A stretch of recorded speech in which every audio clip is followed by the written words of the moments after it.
जय हिंद साथियों, आज हम प्रश्नावली 4.3 का पार्ट 3 पढ़ेंगे। चलिए शुरू करते हैं। तो सिद्ध करो कि a माइनस सी स्क्वायर बराबर 4 B square minus A C भी समांतर श्रेणी में है। a plus A comma B comma C समांतर श्रेणी में है, तो इनका समांतर माध्य क्या हो जाएगा? b बराबर a प्लस सी पान 2। ये तो आपको आसानी से पता हो गया होगा कि कैसे निकालते हैं समांतर माध्य। अब इसके बाद यहाँ पे देख रहे हैं a माइनस, ये आपका आ गया। क्वेश्चन में दे रखा है a माइनस सी स्क्वायर बराबर 4 बी स्क्वायर माइनस ए सी। अब इसको लिख लेते हैं a माइनस सी स्क्वायर बराबर 4 बी स्क्वायर माइनस ए सी। तो इसमें से हम राइट हैंड साइड ले लेते हैं, मतलब दायां पक्ष। जब दायां पक्ष लेंगे, दायां पक्ष क्या है? 4 बी स्क्वायर माइनस ए सी। इसको ले लेते हैं। अब यहाँ पे हम b का मान रखेंगे। ये b का मान क्या है हमारा? a प्लस सी अपान 2 पूरे का स्क्वायर माइनस ए सी। ये मान रख लिए हम। यहाँ पे मान रखने के बाद इसका हम सॉल्व करेंगे तो a प्लस सी का होल स्क्वायर हो जाएगा। ये 2 का स्क्वायर करेंगे तो 4 हो जाएगा, माइनस का ए सी हो जाएगा। यहाँ पे इतना हो गया 4 a प्लस सी स्क्वायर। यहाँ पे जब 4 एलसीएम लेंगे तो a प्लस सी का होल स्क्वायर माइनस ये क्या हो जाएगा? 4ac। 4ac हो गया। ये नीचे 4 भाग में है, ये गुणे में 4 का भाग 4 में देंगे, कट जाएगा, 1 बचेगा। इतना आ गया हमारे पास। इतना आया तो क्या हो गया? a plus C square minus 4ac।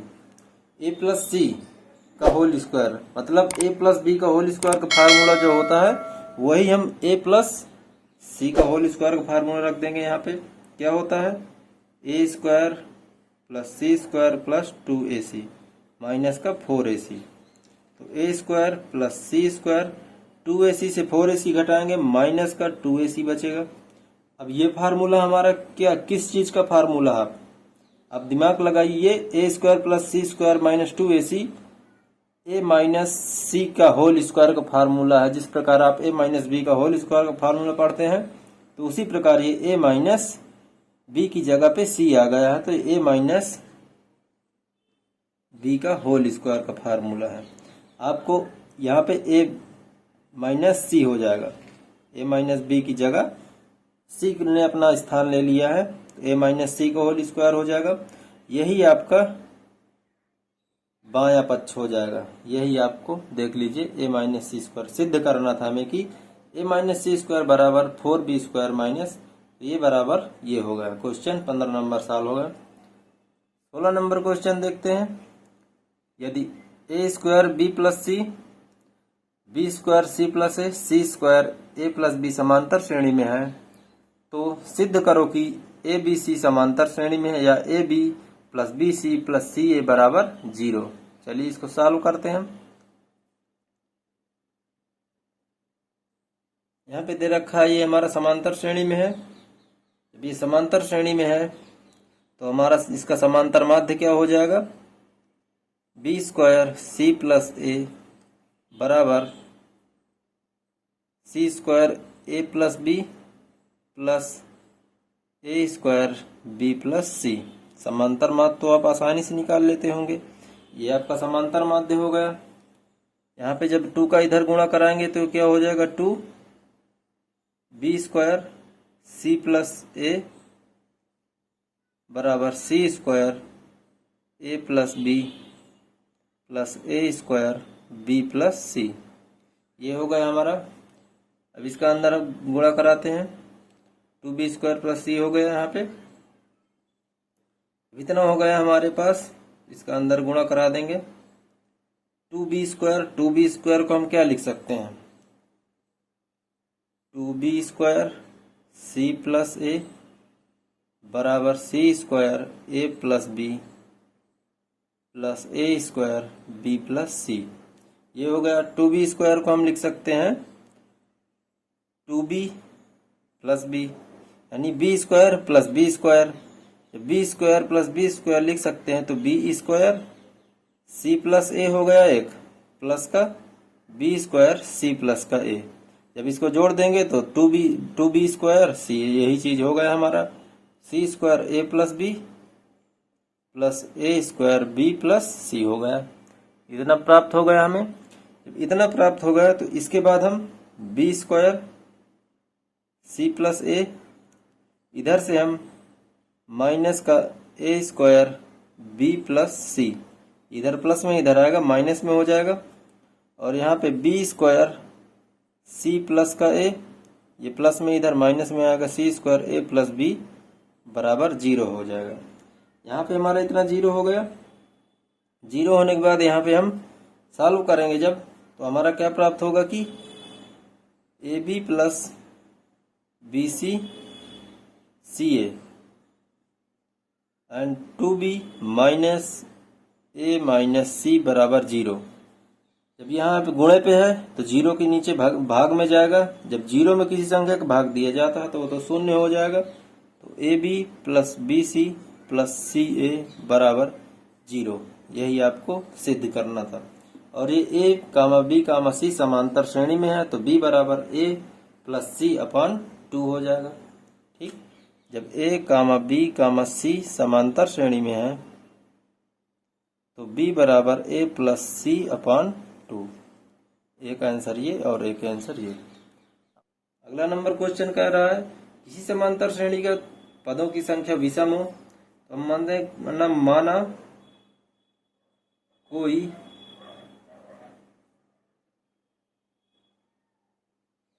समांतर श्रेणी A comma A plus D A plus 2d के पदों की संख्या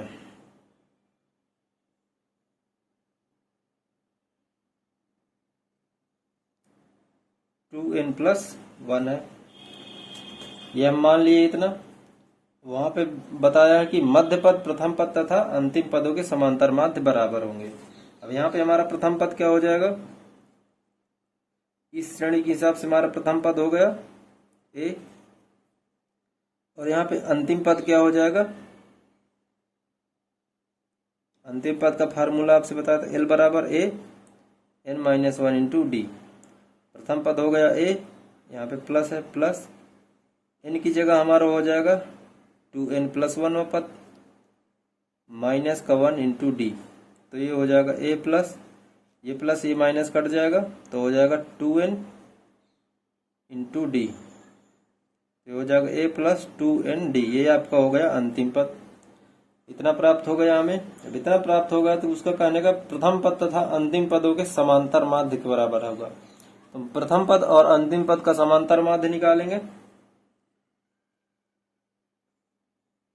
प्रथम पद और अंतिम पद का समांतर माध्य। समांतर माध्य क्या हो जाएगा, ए प्लस 2nd बाई 2 हो जाएगा। ए प्लस ए 2nd बाई 2 इतना हो गया। ए जुड़ जाएगा, ये हो जाएगा 2a प्लस 2nd बाई, यहाँ से 2 कॉमन हो जाएगा, 2 कॉमन हो जाएगा तो a प्लस nd बचेगा। एंड 2 से 2 कट जाएगा तो ये क्या हो जाएगा हमारा a प्लस nd। ये हो गया हमारा समांतर माध्य। अब इसका मध्य पद क्या होगा, मध्य पद जब निकालेंगे किसी श्रेणी का 2n प्लस 1 पद है तो हमारा जो मध्य पद निकल के आएगा a प्लस nd। यही हमारा मध्य पद और समांतर मध्य पद होगा। तो ये समांतर माध्य और मध्य पद हमारा दोनों आपस में बराबर है। तो हमें यही सिद्ध करना था। अगला नंबर क्वेश्चन देखते हैं। यदि ए बी सी समांतर श्रेणी में है तो x ए तथा बी का समांतर है और y बी तथा सी का समांतर माध्य है। सिद्ध करो ए एक्स बी वाई सी सभी समांतर श्रेणी में है। चलिए इसको भी सिद्ध करते हैं।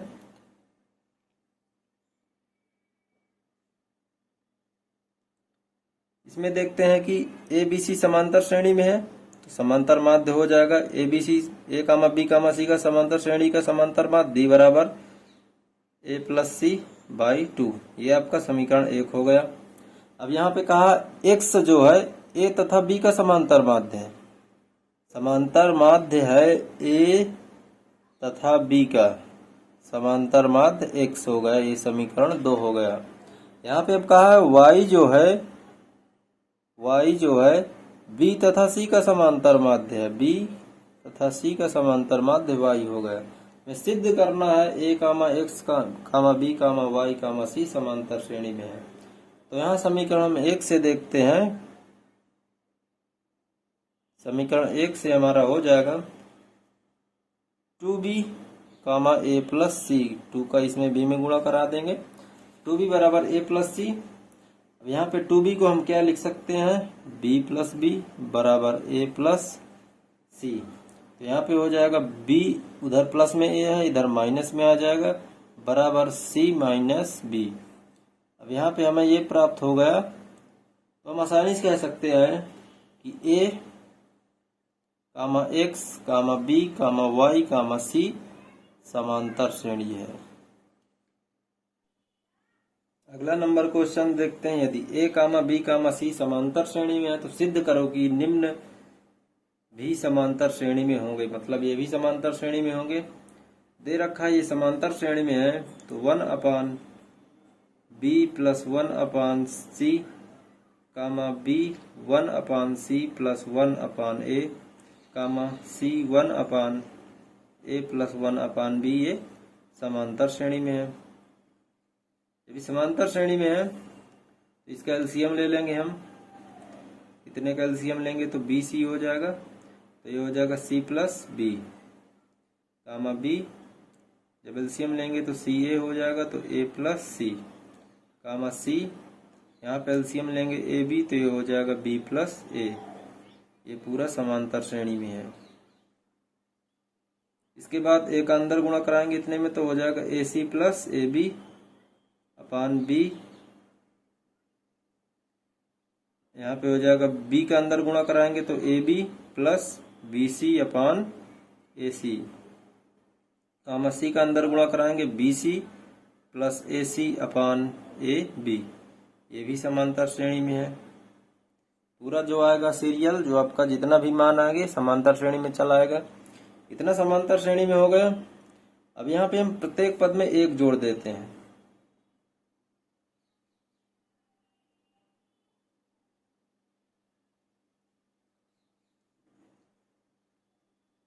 अब हम प्रत्येक पद में 1 क्यों जोड़ते हैं, अन्य प्रत्येक पद में जोड़ने से हमें यह होता है कि समांतर श्रेणी में कोई फर्क ना आए, इसलिए हम प्रत्येक पद में 1 जोड़ेंगे। कुछ भी चीज जोड़ेंगे तो मतलब श्रेणी है, श्रेणी में अगर इधर डिसबैलेंस हो गया तो आपकी श्रेणी समांतर श्रेणी नहीं हो पाएगी। तो इसलिए हमें एक बढ़िया डिफाइंड नंबर जोड़ना होता है जिससे हमारा श्रेणी में कोई फर्क न पड़े। वो समांतर श्रेणी है तो समांतर श्रेणी ही रहे। जब 1 जोड़ देंगे तो ये हो जाएगा हमारा AC प्लस AB अपान BC प्लस का 1, AB प्लस का BC अपान AC plus 1, BC plus AC अपान AB प्लस 1। इतना हो गया हमारे पास। तो AC यहाँ पे जब BC एलसीएम ले लेंगे तो AB प्लस BC हो जाएगा यहाँ पे, यहाँ पे AC एलसीएम ले लेंगे तो ये हो जाएगा AB plus BC plus AC। इतना आ गया। इसके आगे इसमें AB एलसीएम हो जाएगा तो ये हो जाएगा BC plus AC plus AB। ये आपका एलसीएम हो गया। इतना प्राप्त हो गया। ये भी हमारा सब पूरा जितना भी आ गया समांतर श्रेणी में है। अब यहाँ पे हम प्रत्येक पद में AB plus BC plus CA से भाग दे देंगे। जब भाग दे देंगे ताकि हमें अगला सीरियल मिल जाए। जब भाग देंगे, किसका भाग देंगे, AB plus BC plus CA से प्रत्येक पद में भाग देंगे। जब AB BC CA से प्रत्येक पद में भाग देंगे तो ऊपर भी AB plus BC plus CA है तो ये आपस में कट जाएंगे। जब कट जाएंगे तो हमारे पास क्या बचेगा, 1 अपान BC, 1 अपान AC, 1 अपान AB, जो समांतर श्रेणी में है। अब यहाँ पे हम प्रत्येक पद में पुनः प्रत्येक पद में ए बी सी से गुणा करा देंगे।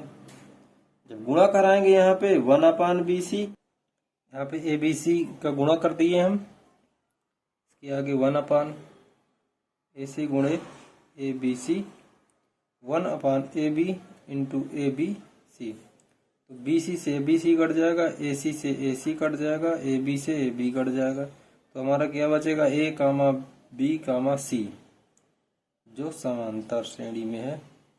यही हमको सिद्ध करना था। क्वेश्चन में कह रहा था कि समांतर श्रेणी में हो तो सिद्ध करो। हम ये वाला पक्ष लेके इसको सिद्ध कर दिए। ठीक, अगला नंबर क्वेश्चन देखते हैं। अगला नंबर क्वेश्चन कह रहा है 3 समांतर श्रेणी में इन पदों का योगफल। यहाँ दे रखा क्रमशः S1, S2 तथा S3 है। प्रत्येक का प्रथम पद सॉल्व करते हैं। प्रथम पद दे रखा हमारे पास A, ये हो गया प्रथम पद। उसके बाद दे रखा उनमें सार्वांतर क्रमशः। प्रथम पद का सार्वांतर 1, द्वितीय का 2 और तृतीय का 3 दे रखा अलग अलग, उनके सार्वांतर क्रमशः दे रखा है। इन पदों का योगफल का फार्मूला क्या होता है? प्रथम पद पहले निकालेंगे S1, तो वही फार्मूला लगाएंगे। इन पदों के योगफल का formula n/2, 2a plus n minus 1 into D1 यहाँ पे हो जाएगा। ठीक, यहाँ पे n/2 प्रथम पद तो 2a है प्लस n माइनस 1, D की जगह 1 रखेंगे, अंदर गुणा कराएंगे तो n/2, 2a plus n minus 1।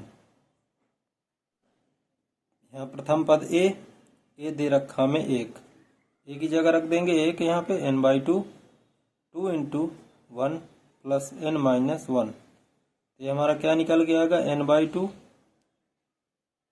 2 plus n minus 1। 2 में से 1 चला जाएगा तो 1 बचेगा, क्या हो जाएगा, n/2 n प्लस 1। ये क्या हो जाएगा हमारा S1 बराबर। इसी प्रकार इनों पद का फार्मूला S2 निकालेंगे, क्योंकि दे रखा क्रमशः S1 निकाल चुके। अब इसी प्रकार S2 को फार्मूला रखेंगे n/2, कुछ परिवर्तन नहीं होगा। n पदों का योगफल का फार्मूला रख रहे हैं। सार्वंतर जो होगा ये D2 हो जाएगा। D2 हो जाए जब, तो n/2, 2 प्रथम पद हमें 1 दे रखा प्लस n माइनस 1। D2 जो यहाँ दे रखा है यहाँ पे 2 यूज करेंगे, 2 यूज करेंगे यहाँ पे, तो n/2, तो 2 प्लस 2 का अंदर गुणा कराएंगे, 2n माइनस 2। देखिए आपको पढ़ाते पढ़ाते पेन की स्याही भी खत्म हो चुकी है। अब दूसरा पेन यूज करते हैं। अभी प्रेजेंट में रेड कलर का है, इसी को यूज कर ले रहे हैं। 2 प्लस 2n माइनस 2 हो गया। ये प्लस का 2, ये माइनस को 2 ये कट गया, तो ये हो जाएगा n/2, 2n। ये यहाँ पे इतना आ गया तो n/2 इंटू 2n, 2 से 2 कट जाएगा तो n स्क्वायर हो जाएगा। तो S2 बराबर आपका हो गया n स्क्वायर। इसी प्रकार अब S3 निकाल लेंगे। अब S3 निकालते हैं तो इसका फार्मूला रखेंगे n/2, 2a plus n minus 1 D3। D3 रखें यहाँ पे n/2, 2 प्रथम पद 1 दे रखा है, n माइनस 1, D3 का मान दे रखा है 3। इसके बाद n/2, 2 का नम 2 हो जाएगा, 3 का अंदर गुणा कराएंगे 3n माइनस 3। तो ये क्या हो जाएगा, n/2, 3 में से 2 जाएगा तो आपका हो जाएगा माइनस का 1, 3n माइनस का 1 हो गया। ये हो गया S3। क्वेश्चन में कह रहा हमें S1 प्लस S3 बराबर 2S3, 2S2। यहाँ पे हम लिखते हैं S1 प्लस S3 बराबर 2S2। बारी बारी इसका मान रख देंगे। S1 का मान हमने क्या निकाला, n/2 n प्लस 1। S3 का मान क्या निकाला, n/2 3n माइनस का 1 बराबर 2S2 का मान n स्क्वायर। ये मान निकाले हम। अब इसके बाद यहाँ पे n/2 कॉमन है, n/2 कॉमन ले लेते हैं। n+1 प्लस 3n माइनस का 1, ये +1 ये माइनस कट जाएगा, 3n से हो जाएगा 4n, n/2 इंटू 4n, तो 2n से ये 2n कट जाएगा तो कितना हो जाएगा 2nn, n स्क्वायर हो जाएगा तो n स्क्वायर 2n स्क्वायर बराबर 2n स्क्वायर, ये 2 गुणे n स्क्वायर। यही आपको सिद्ध करना था कि S1 प्लस S3 बराबर 2S2 है, तो ये आपका सिद्ध हो गया कि ये बराबर है। तो अब मिलते हैं अगली, जो हम आपसे बहुत दिनों बाद मौका मिला बात करने का, उस वाली क्लास में इसके बाद मिलेंगे। तो मिलते हैं अगली क्लास में। जय हिंद, जय भारत।